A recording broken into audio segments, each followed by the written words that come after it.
आज हम बात करेंगे कोलाइडी विलयन के रक्षण के बारे में। मतलब हमने इसके पहले क्या दिखाया था कि कोलाइडी विलयन में जो उपस्थित कोलाइडी कण रहते हैं उस पर जो उपस्थित आवेश है उसको किस प्रकार से खत्म करते हैं और किस प्रकार से नीचे बैठा सकते हैं। आज हम सीखने वाले हैं कि जो कोलाइडी विलयन में जो उपस्थित आपका क्या रहेंगे, कण उपस्थित रहेंगे, उन पर जो आवेश रहेंगे वो कैसे खत्म करते हैं। हम वो 5 मेथड पढ़े थे, या तो वैद्युत कण संचलन द्वारा, या तो आपके विद्युत अपघट्य को मिलाकर, इस प्रकार से बहुत सारा पढ़ते हैं, अपवहन द्वारा, उबाल कर, ये सब पढ़े थे।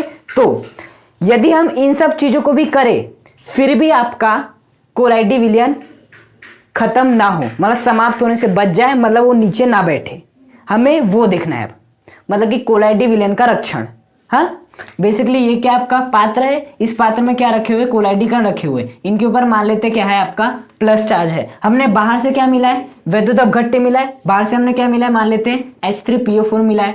तो क्या होगा, ये PO4 3 माइनस ये जो आपका प्लस चार्ज है इन्हें क्या कर देगा, पूरी तरह से समाप्त कर देगा और ये प्लस हट जाएंगे, ये वापस से जुड़ेंगे, नीचे बैठ जाएंगे। हाँ, तो अब हमें इस टॉपिक के अंतर्गत ये सीखना है कि हम बाहर से H3PO4 मिला है फिर भी आपका ये वाला आवेश खत्म ना हो, तो यही कहलाता है आपका कोलाइडी विलयन का रक्षण।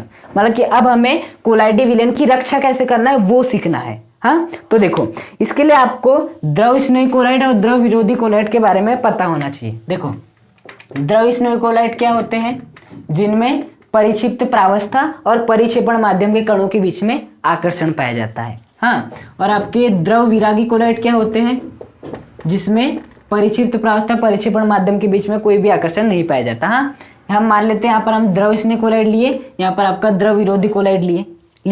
तो देखो यहाँ पर क्या भरा है आपका द्रव स्नेही कोलाइड। अब बताओ यदि द्रव स्नेही कोलाइड को बनाना हो तो बहुत ही आसान है, आपको परिक्षेपण माध्यम लेना, परिक्षिप्त प्रावस्था लेना, दोनों को मिला देना है, आपका बन जाएगा द्रव स्नेही कोलाइड।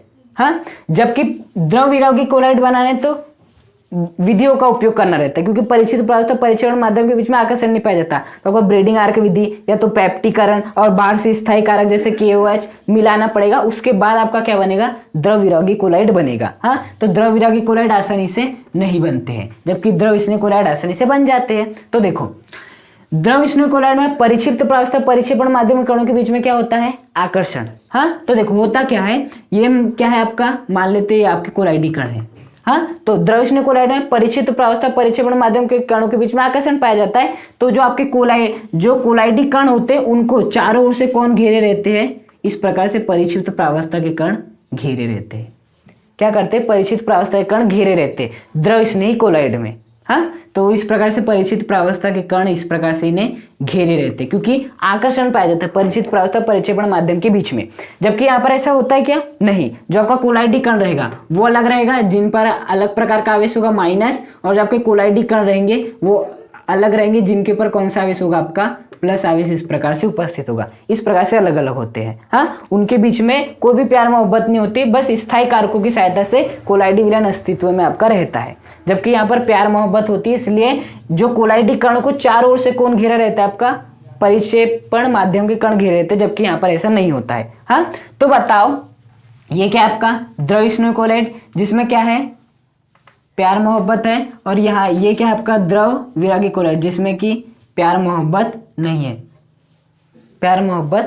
है। हाँ, तो यहाँ पर यदि मैं क्या करूं, बाहर से यहाँ पर क्या मिला दूं, NaCl मिला दूं, बाहर से क्या मिला दूं, NaCl मिला दूं। तो देखो ये जो आपका Na+ है ये क्या करेगा, इन कोलाइडी कण पेयर से जो आवेश है उसे क्या कर देगा, समाप्त कर देगा, ये वाला आवेश पूरी तरह खत्म हो जाएगा, फिर से कोलाइडी कण जुड़ जाएंगे, नीचे बैठ जाएंगे, पूरी मेहनत बर्बाद हो जाएगी कोलाइडी विलयन को बनाने की। हाँ, तो हमें ये सीखना है कि हम बाहर से NaCl मिलाए फिर भी ये ना स्कंदित हो, नीचे ना बैठे, ऐसा क्या कर सकते। तो देखो यदि मैं क्या करूं, ये यदि मैं द्रव जो स्नेही कोलाइड है इन्हें यदि मैं इसमें मिला दूं, द्रव स्नेही कोलाइड को यदि मैं इसमें मिला दूं, तो देखो होगा क्या आपका, बेसिकली द्रव स्नेही कोलाइड को मैं जैसे इसमें मिलाऊंगा तो जो आपका ये वाला जो कोलाइडी कण है, ये जो आपका ये वाले कोलाइडी कण है उनके साथ में क्या हो जाएगा, मिल जाएगा।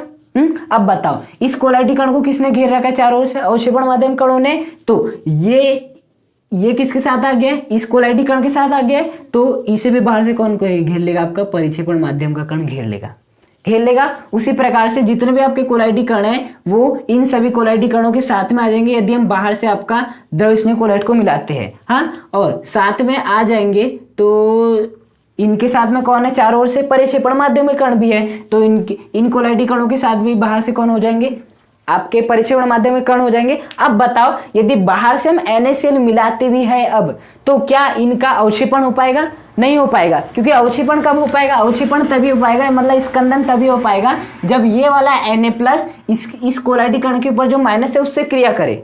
अब तो क्या हो गया है, इस कोलाइडी कण को चारों ओर से किसने घेर लिया है, अवक्षेपण माध्यम के कणों ने घेर लिया है। अवक्षेपण माध्यम के कणों ने घेर लिया है तो वाला प्लस माइनस से क्रिया नहीं कर पाएगा, ये आपस में क्रिया नहीं करेंगे, आवेश नहीं हटेगा, आवेश नहीं हटेगा तो कभी भी नीचे नहीं बैठेंगे। हाँ, तो आप क्या कर सकते हो, यदि आपको कोलाइडी विलयन का रक्षण करना है, कोलाइडी कणों का रक्षण करना है, तो आप द्रव विरागी कोलाइड में बाहर से द्रव स्नेह कोलाइड को मिला सकते हो।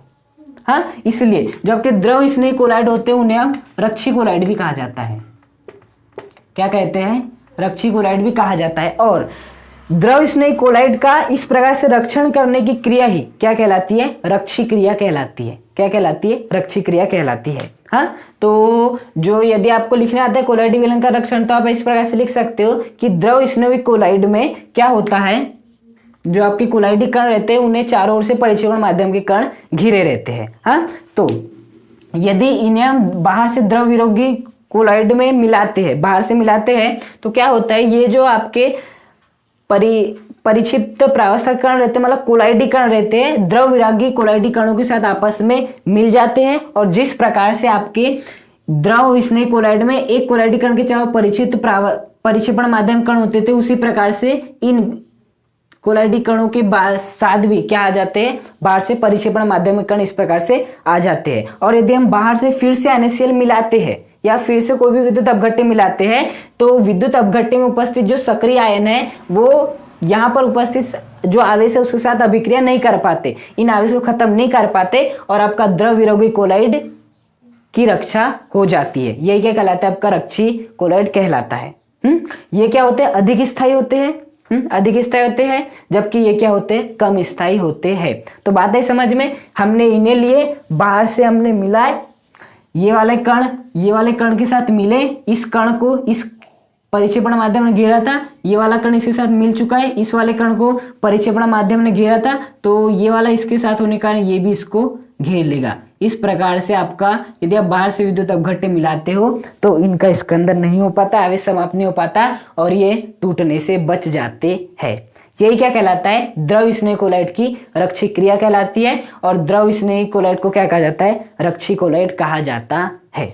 बात है समझ में। अब इसी से संबंधित है आपका एक टॉपिक है स्वर्ण संख्या।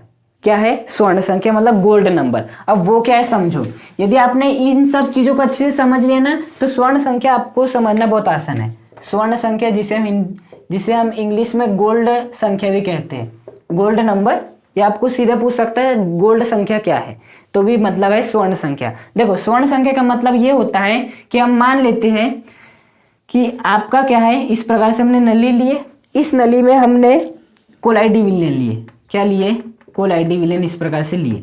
और किसका कोलाइडी विलयन लिए, गोल्ड का कोलाइडी विलयन। हाँ, गोल्ड का कोलाइडी विलयन बनाने सीखे थे ब्रेडिंग आर्क विधि में। हमने क्या लिए थे, गोल्ड की धातु लिए थे, एक जो आपका उच्च वोल्टेज की बैटरी जोड़ दिए थे, उसके बाद अत्यधिक ऊष्मा उत्पन्न हुई थी और उसी ऊष्मा के कारण आपका वाष्पित होने लगा था, संघनन हुआ था और वापिस से किसमें बदल गए थे, कोलाइडी कण बदल गए थे और हमने बाहर से KOH को मिलाए थे, जिससे OH- सभी कणों पर आकर चिपक गए थे और आपका गोल्ड का कोलाइडी विलयन तैयार हो गया था। इस प्रकार से आपका गोल्ड का कोलाइडी विलयन तैयार हो गया था और इन सभी के ऊपर क्या था, आपका माइनस आवेश उपस्थित था माइनस आवेश उपस्थित। तो हमने वही आपका गोल्ड का कोलाइडी विलयन इस नली में लिए है और ये जो हमने लिए है गोल्ड का कोलाइडी विलयन, वो लिए 10 ml का। किसका लिए, 10 ml, 10 मिलीलीटर आपका गोल्ड का कोलाइडी विलयन है। और ये कैसा आपका मानक है, मानक मतलब स्टैंडर्ड है। हाँ, स्टैंडर्ड गोल्ड का कोलाइडी विलयन हमने लिए 10 ml। हाँ, अब यदि मुझे इस गोल्ड के कोलाइडी विलयन की जिंदगी बर्बाद करनी है, गोल्ड का जो कोलाइडी विलयन है उसकी जिंदगी यदि बर्बाद करनी, तो मुझे बाहर से क्या मिलाना पड़ेगा, विद्युत अपघट्य मिलाना पड़ेगा। H3PO4 मिला सकता हूँ, जो आपका NaCl है वो मिला सकता हूँ। तो बाहर से हम क्या मिलाते हैं, मान लेते हैं NaCl। तो बताओ इन सभी कोलाइडी कणों पर कौन सा आवेश है आपका, माइनस। तो बाहर से जो हमने मिला रहे NaCl उसका कौन सा आयन काम में आएगा, Na+ काम में आएगा, तो वो होगा आपका सक्रिय आयन। हाँ, तो यहां पर ऐसा देखा गया है कि यदि आपने 10 ml मानक गोल्ड का कोलाइडी विलयन लिए, उसे यदि आपको पूरी तरह से स्कंदित करना है, नीचे बैठाना है, कोलाइडी कण से आवेश समाप्त करना है, तो आपको NaCl के केवल और केवल 1 ml मात्रा लेना है। कितनी मात्रा लेना है, 1 ml मात्रा लेना है, और और उस NaCl की जो सांद्रता होनी चाहिए वो 10% होनी चाहिए। 10% NaCl की सांद्रता मतलब यदि मैंने एक पात्र लिया, उसमें यदि 100 ml पानी है, तो उसमें आपका 10 ml क्या होगा, NaCl होगा। 10 ml क्या होगा, NaCl। तो ये होता है 10% NaCl का मतलब कि यदि आपने 100 ml विलियन लिया है, तो 100 ml विलियन में आपका 10 ml क्या है, NaCl है, बाकी का 90 ml आपका जल है। तो आपको 10% NaCl लेना है 1 मिलीलीटर। तो ऐसा देखा गया है कि यहां से जितना भी आवेश है वो समाप्त हो जाएगा और आपका कोलाइडी कण नीचे बैठ जाएंगे। तो हम क्या कर सकते हैं, यदि मुझे इस 1 ml NaCl जिसकी सांद्रता 10% है, जो कि 10 ml गोल्ड के कोलाइडी विलयन को समाप्त कर सकता है, कि यदि मुझे रक्षा करना है तो मैं क्या कर सकता हूं, बाहर से द्रव स्नेही कोलाइड को मिलाऊंगा। तो मैं बाहर से क्या मिलाऊंगा, द्रव स्नेही कोलाइड को मिलाऊंगा। हाँ, तो द्रव स्नेही कोलाइड की मिलीग्राम में जो भी मात्रा होगी, मिलीग्राम में जो भी मात्रा होगी, जिसे मुझे मिलाना पड़ेगा इस 1 ml 10% NaCl द्वारा जो स्कंदन होने वाला है इसका, उसकी जो भी मात्रा होगी वही क्या कहलाती है, आपकी स्वर्ण संख्या।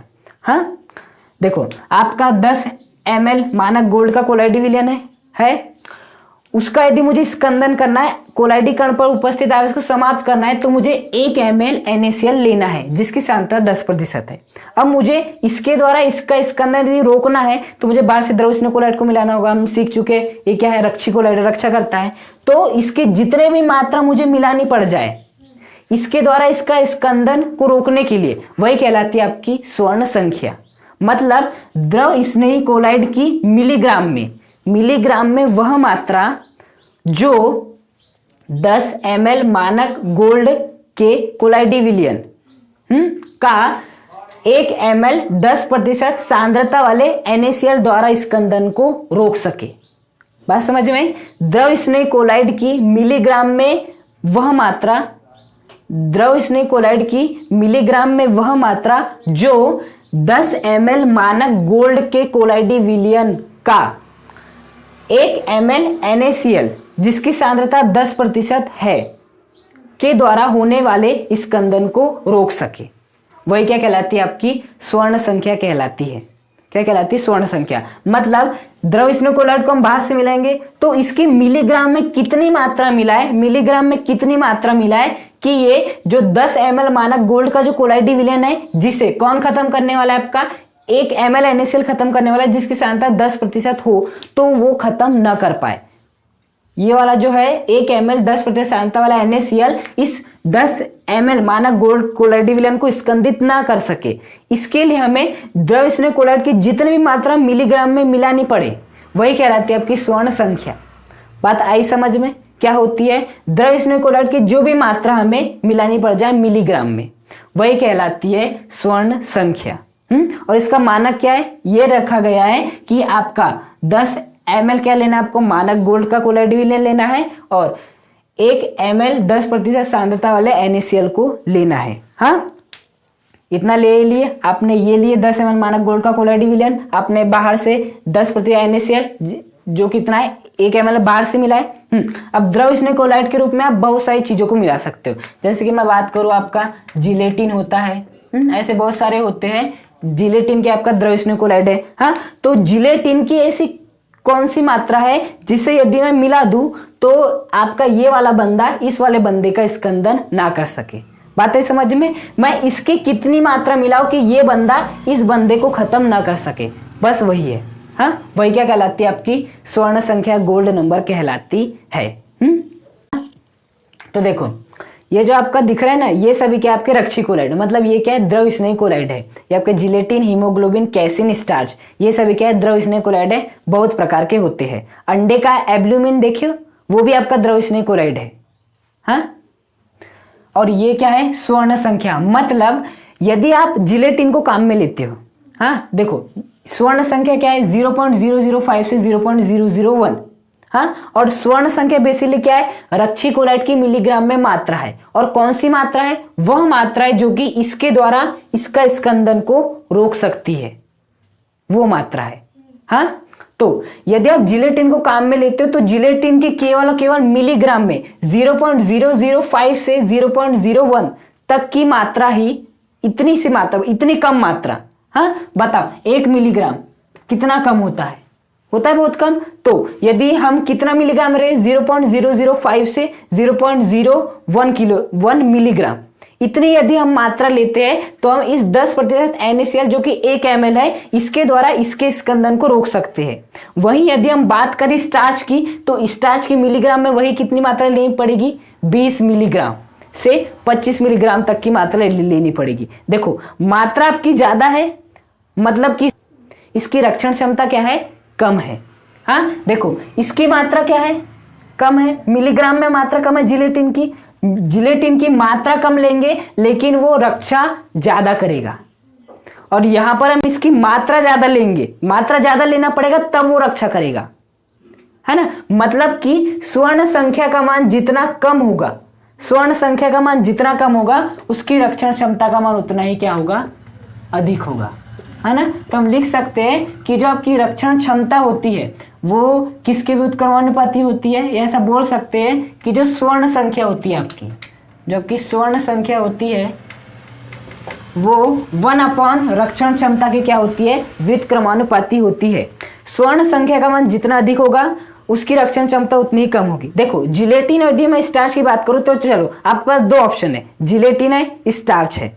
हाँ, दोनों का मूल्य भी वही है, लेकिन आपको इसके द्वारा इसके स्कंदन को रोकना है। तो आप बताओ किसे खरीद के लाओगे, इसे खरीद को लाओगे, क्योंकि यदि आपने इसे खरीद के लाए तो आप इसकी कम मात्रा में इसके द्वारा जो इसका स्कंदन हो रहा है उसको रोक सकते हो। हाँ, और बाद में भी इसे काम में ला सकते हो, लेकिन इसकी आपको ज्यादा मात्रा लगेगी। तो आप ये नहीं लेते हुए ये लोगे, क्योंकि यदि ये इसके द्वारा इसके स्कंदन को रोकना है हमें इसके द्वारा, तो हमें इसकी 20 से 25 मिलीग्राम मात्रा लेनी पड़ेगी, मतलब ज्यादा मात्रा लेनी पड़ेगी। और मिलीग्राम में ज्यादा मात्रा मतलब स्वर्ण संख्या भी ज्यादा होगी।